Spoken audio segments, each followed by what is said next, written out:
ওয়াল ফজরে, ফজরের কসম, ওয়া লায়ালিন আশরে, 10 রাতের কসম, ওয়া লায়ালিন আশরে, 10 রাতের কসম। কোন 10 রাত? কেউ কেউ বলেন রমজানের শেষ 10 রাত, আর অধিকাংশ মুফাসসিরিন বলেন জিলহজ মাসের প্রথম 10 রাত। পুরো বছরের মধ্যে জিলহজ মাসের প্রথম 10 রাত হলো 10 দিন হলো আল্লাহ তাআলার কাছে শ্রেষ্ঠ দিন। বলেন প্রথম 10 দিন আল্লাহ তাআলার কাছে কি? আল্লাহ রাসূল বলেন মা মিন আমালিন আহাব্বু ইলাল্লাহ মিন হাদিহিল আইয়াম, ইয়ানি আল আশরাল আউয়াল। আল্লাহ রাসূল বলেন কোন আমল আল্লাহর কাছে এত পছন্দনীয় নয় এই 10 দিনের আমল আল্লাহর কাছে যত পছন্দনীয়। এবার সাহাবা জিজ্ঞেস করলেন ওয়ালাল জিহাদ ইয়া রাসূলুল্লাহ, জিহাদও নয়? রাসূল বলেন ওয়ালাল জিহাদ ফি সাবিলিল্লাহ, জিহাদও নয়। সুবহানাল্লাহ। ইল্লা রাজুলুন, শুধু ওই ব্যক্তি, রাজুলুন খারাজা ফি সাবিলিল্লাহ, যে আল্লাহর রাস্তায় বের হয়ে গেল, ওয়ালাম ইয়ারজি বিনাফসিহি ওয়া মালিহি, জান আর মাল আর কিছুই নিয়ে ফিরে আসলো না, এই লোকটা তার চেয়ে বেশি দামি। ধারণা স্বচ্ছতার জন্য বলি, ধারণা স্বচ্ছতার জন্য। সারা পৃথিবীর সমস্ত ইবাদত, সারা পৃথিবীর সমস্ত ইবাদত আঙ্গুলের মাথার পানি, সারা পৃথিবীর সমস্ত ইবাদত আঙ্গুলের মাথার পানি, জিহাদ সমুদ্রের অবশিষ্ট পানি। স্বচ্ছতার জন্য বলি, এই ধারণা যদি আপনি স্বচ্ছ না হন, আপনার যদি কনসেপ্ট যদি স্বচ্ছ না হয়, আপনার ইমানের সমস্যা আছে। আর ইমানের সমস্যা নিয়ে কবরে যাওয়ার সুযোগ নেই। কি বলছি বলেন? ইমানের সমস্যা নিয়ে কবরে যাওয়ার কি নাই বলেন? আমি কি বুঝাইতে পারছি? এখন একটা প্রশ্ন করবেন, হুজুর এর চেয়েও দামি কোনো ইবাদত কি আছে? সারা পৃথিবীর সমস্ত ইবাদত আঙ্গুলের মাথার পানি, জিহাদ সমুদ্রের অবশিষ্ট পানি। এবার বলবেন হুজুর এর চেয়ে দামি কোনো ইবাদত আছে কিনা? উত্তর, সারা দুনিয়ার সমস্ত ইবাদত জিহাদ সহ আঙ্গুলের মাথার পানি, শুধুই তলবুল ইলমে, ইলম তলব করা সমুদ্রের অবশিষ্ট পানি। বুঝছেন? ইলম তলব করা, মাদ্রাসায় পড়ানো, বলেন এটা তার চেয়েও দামি। প্রশ্ন কেন? প্রশ্ন কেন? উত্তর, আগে কোরআন শুনেন, পরে দলিল, মুখের দলিল শুনেন। কোরআন, ফাদ্দালাল্লাহুল মুজাহিদিন আলাল কায়িদিনা দারাজা, যারা না মুজাহিদ আর যারা না ঘরে আছে, যারা না মুজাহিদ আল্লাহর রাস্তায় আছে আর যারা না ঘরে আছে, ঘরে যারা আছে চাই সে তাহাজ্জুদ গুজার হোক না কেন, তেলাওয়াত করনেওয়ালা হোক না কেন, জিকিরওয়ালাই হোক না কেন, সারা পৃথিবীর সব ইবাদত করনেওয়ালা হোক না কেন, যারা ঘরে আছে এদের মোকাবেলায় এদের নেকি কদ্দুর। রব্বুল আলামিন বলেন ফাদ্দালাল্লাহুল মুজাহিদিনা আলাল কায়িদিনা দারাজা, যারা না ঘরে আছে আর যারা না আল্লাহর রাস্তায় আছে এদের মোকাবেলায় এদের দাম আমি রব্বুল আলামিন বাড়িয়ে দিয়েছি, দারাজাতান, মর্তবা। সুবহানাল্লাহ। ক্লিয়ার? التي لم يخلق مثلها في البلاد وثمود الذين جابوا الصخر بالواد وفرعون ذي الأوتاد الذين طغوا في البلاد فصب عليهم ربك سوط عذاب إن ربك لبالمرصاد صدق الله مولانا العظيم। আজকে 13 ডিসেম্বর 2024 লক্ষ্মীপুর চকবাজার জামে মসজিদে জুমার জন্য আগত হাজারাতে মুসল্লিয়ান ইকরাম, আল্লাহ তাআলার ফজল, আল্লাহ তাআলার করম, আল্লাহ তাআলার মেহেরবানি, যিনি আমাদেরকে আল্লাহ তাআলার ঘরে একত্রিত হয়ে জুমার জন্য অপেক্ষা করত কিছু কথা বলার শোনার তৌফিক দান করেছেন, এই জন্য বলি আলহামদুলিল্লাহ। আমি আপনাদের সামনে কোরআনে কারীমের সূরা ওয়াল ফজর থেকে কিছু তেলাওয়াত করেছি। আল্লাহ তাআলা তৌফিক দিলে ইনশাআল্লাহ এই সূরার আলোকে দু চারটা কথা আপনাদের সামনে পেশ করা হবে ইনশাআল্লাহ। এই সূরার মধ্যে রব্বে কারীম 4টা কসম খেয়েছেন। বড়রা ছোটদেরকে কথা বলতে কসম খেতে হয় না, রব্বুল আলামিন আমার মতো আর আপনার মতো মানুষগুলোকে বোঝাবার জন্য কসম খাওয়ার কোনো প্রয়োজন ছিল না, লেকিন এনকার যখন বাড়ে কসম তখন বাড়ে, অস্বীকার যত বাড়ে কসম তত বাড়ে। এই জন্য এখানে আল্লাহ তাআলা 4টা কসম খেয়েছেন, ওয়াল ফজরে ওয়া লায়ালিন আশর ওয়াশ শাফঈ ওয়াল ওয়াতর, 5টা, ওয়াল লাইলি ইযা ইয়াসর, 5টা কসম খেয়েছেন। 5টা কসম খেয়ে আল্লাহ তাআলা বলেন এই 5টা কসমের মধ্যেও কি বিবেকবানদের জন্য যথেষ্ট না? নিজেই বলেন এই 5টা কসমও কি আকলওয়ালাদের জন্য যথেষ্ট নয়? যেন রব বলেন আমি কসম খেয়েছি, আর এমন কিছু বিষয়ের কসম খেয়েছি যেটা তোমাদের প্রতিদিনের নিত্য দেখা বিষয়, নিত্য দেখা বিষয়, আর এগুলো শুধুই আমি নিয়ন্ত্রণ করি এটাও তোমাদের বোঝার বিষয়। এগুলোর নিয়ন্ত্রণ যে আর কারোর উপর আমি রাখি নাই এটাও তোমরা বুঝো, এটাও তোমরা দেখো।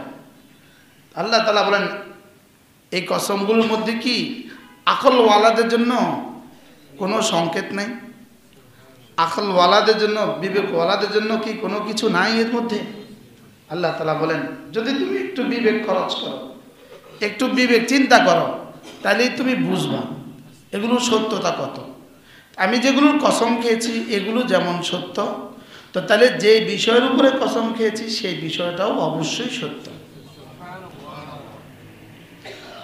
আমি যেগুলোর কসম খেয়েছি এগুলো যেমন সত্য, তাহলে যে বিষয়ের উপরে কসম খেয়েছি সেটাও কি?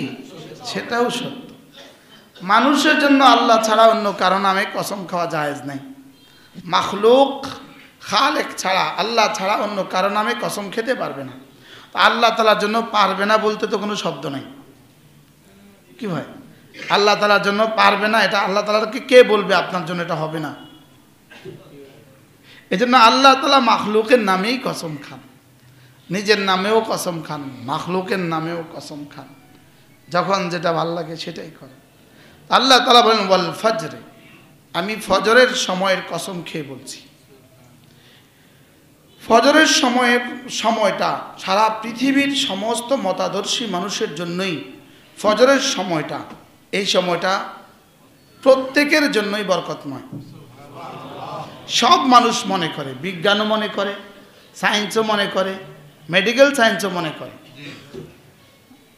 ইসলাম ছাড়া অন্য যারা আছে তারাও ফজরের সময়টাকে গুরুত্বপূর্ণ মনে করে। কি করে? গুরুত্বপূর্ণ মনে করে, বরকতের মনে করে। আর ফজরের সময়টা আমাদের দেশের কত সাহিত্যিকের ভাষায়, কত কবির ভাষায় ফজরের সময়ের সৌন্দর্য বর্ণনা করে।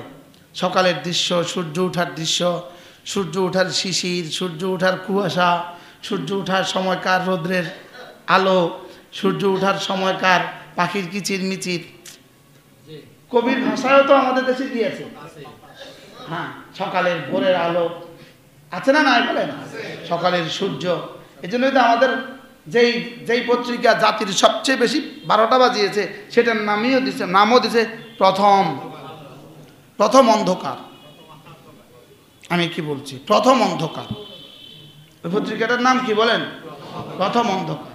যে এত জঘন্য এটা নামে হয়েছে প্রথম অন্ধকার। এখন দেখেন ওরাও বুঝছে যে এটা একটা বিষয়, ওরাও বুঝে জাতিকে ধোঁকা দিতে হলে এই পবিত্র শব্দ দিয়ে ধোঁকা দিতে হবে। শব্দটার নাম দিছে কি? প্রথম অন্ধকার। হ্যাঁ, ঠিক আছে, বুঝে নেন। তাইলে আমরা কি বললাম? আমি কালকে আমার যখন সাংবাদিক জিজ্ঞেস করবে আমি বলছি প্রথম অন্ধকার। বারাল তাইলে দিনের সকালবেলা শ্রমিক তার কাজে বের হয়, সকালবেলা কৃষক তার খেতে বের হয়, সকালবেলার কত ইতিহাস আছে, কত সাহিত্য চর্চা আছে না? নাই বলে? আল্লাহ তাআলা বলেন ওয়াল ফজরে, ফজরের সময়ের কসম। এখানে অধিকাংশ মুফাসসিরিনের মতে এটা প্রতিদিনের ফজরের সকালবেলা, ফজরবেলা, প্রতিদিনের ফজর, প্রতিদিনেরই কি আমরা এখানেই থাকি, আর এগুলো নিয়ে বেশি বলবো না। মূল কথা এগুলো নয়, মূল কথা সামনে। ওয়াল ফজরে, আমি ফজরের সময়ের কসম খেয়ে বলছি। স্বাভাবিকভাবে হ্যাঁ, রাস্তা একদম গেটের সামনে না বসে আশেপাশে বসেন কষ্ট করে। স্বাভাবিকভাবে কথা হলো, কসম খায় কখন মানুষ? যখন শ্রোতা অস্বীকার করে। শ্রোতা যদি শুধুই খালি জেহেন হয়, জেহেন পুরো খালি থাকে, তখন কসম খাওয়া হয় না। বুঝেন নাই? যেমন আমি ইনাকে বললাম জায়েদ ভালো আলেম, ইনাকে আমি বললাম, ইনার জায়েদের ব্যাপারে নতুন কোনো তথ্য নাই, আমি ইনাকে বললাম জায়েদ অনেক ভালো আলেম। তিনি বলে হ্যাঁ ঠিক আছে ঠিক আছে, কিন্তু ইনি দিলে বসা আছে না ভুয়া। তাই বললাম নিশ্চয়ই জায়েদ ভালো আলেম, ইনিকে আমি মানি না। তাই বললাম আল্লাহর কসম জায়েদ ভালো আলেম। কি যখন শ্রোতা খালি জেহেন হয়, জেহেন পুরো খালি থাকে, তখন কি করে না? কসম দেয় না। কসম দেয় কখন? শ্রোতার দিলে যখন অবিশ্বাস আছে, অস্বীকার আছে, ইনকার আছে, তখন কি দেয়? তখন কসম দেয়। আজীব বিষয়। তো আল্লাহ তাআলা পুরো কোরআনে কারীমের, যেন তোকে 1000 বার বলেছি, তারপরেও তুই অস্বীকার করছিস, তো যা, ওয়াল ফজরে, আমি আবার তোকে বলছি, কসম খেয়ে বলছি, ফজরের কসম খেয়ে বলছি। ফজরের সময়টা আল্লাহ তাআলার কাছে সবচেয়ে দামি সময়। ফজরের সময়টা আল্লাহ তাআলার কাছে কি সবচেয়ে দামি। এজন্য দিনের মধ্যে ফজরের নামাজের দাম আল্লাহ তাআলার কাছে সবচেয়ে বেশি। ফজর হলো ফেরেশতাদের শিফটিং বদলের সময়, পালা বদলের সময়, শিফটিং চেঞ্জ হয়। ফেরেশতাদের কি হয়? মামা কাছে চলে আসছে, ইনি আমার মামা।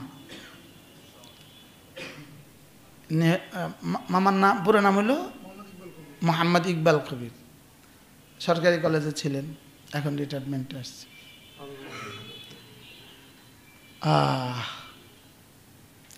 ইনার আব্বা আমার নানা। তো একদিন আমার নানার আপন ভাই, দুই ভাই একসাথে বসা, দুই ভাই একসাথে বসা। তো আমার নানাজিকে ইনার আব্বা বলতেছে, নানাজি হলেন ছোট, ইনার আব্বা হলেন বড়, কিন্তু দুইজন দেখতে একরকম, চেহারা একরকম, শরীরে একরকম। তো নানাজি বলতেছে, ইনার আব্বা নানা বলতেছে আমার নানাকে, তোমার তো নাতি নাতনিরা হাফেজ আলেম, তোমার লাগে কতজন দোয়া করবে, আমার তো হাফেজ আলেম নেই, আমার লাগে কে দোয়া করবে?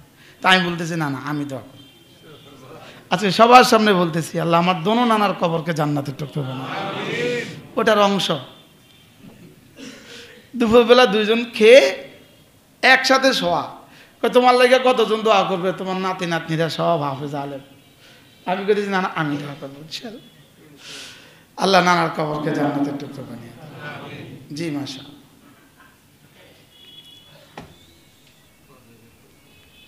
আল্লাহ তাআলা ফজরের কসম খেয়েছেন।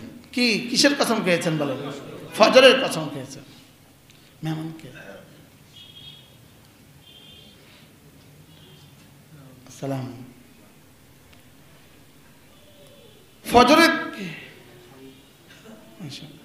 ফজরের কসম খেয়েছেন। ফজরের কসম কেন খেয়েছেন? জি মাশা। আঙ্কেল ভালো আছেন নাকি? চেয়ারম্যান সাহেব ভালো আছেন? মাশা। ফোনে অনেক কথা হয়েছে, আমরা হজে গেছি একবার একসাথে, অনেক আগে, মনে আছে না? হ্যাঁ।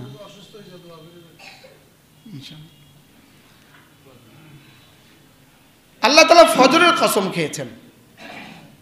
এজন্য ফজরের নামাজ হলো সবচেয়ে দামি নামাজ, আর ফজরের পুরস্কার হলো সবচেয়ে বেশি। রাসূল করিম সাল্লাল্লাহু তাআলা আলাইহি ওয়াসাল্লাম ইরশাদ করেন, রাকাআতা সালাতিল ফজরে, ফজরের 2 রাকাত নামাজ, খায়রুম মিনাদ দুনিয়া ওয়া মা ফিহা, দুনিয়ার মধ্যে যা আছে তার চেয়েও দামি। আচ্ছা ফজরের 2 রাকাত নামাজ দুনিয়ার মধ্যে যা আছে তার চেয়েও দামি। চিন্তা করুন, যদি ফজরের 2 রাকাত নামাজ 1 বছর লাগাতার পড়লে লক্ষ্মীপুর শহরে একটা দোকান দিত আপনাকে, আপনি কয় বছর পড়তেন? যে 1 বছর কোনোদিন যদি না ছুটে লক্ষ্মীপুর শহরে একটা দোকান দিবে, তাহলে আপনি কয় বছর পড়তেন? রামগতির কে কে পড়তো তখন? আবার রামগঞ্জওয়ালারা মাইন্ড করবো, রামগঞ্জের কে কে পড়তো? কি ওই যে রামগঞ্জের বড় ব্যবসায়ী মাশাআল্লাহ, এটা লক্ষ্মীপুর জেলার সবচেয়ে বড় ব্যবসায়ী মাশাআল্লাহ। এই যে দেখ প্রত্যেক জুমা এখানে চলে আসে মাশাআল্লাহ।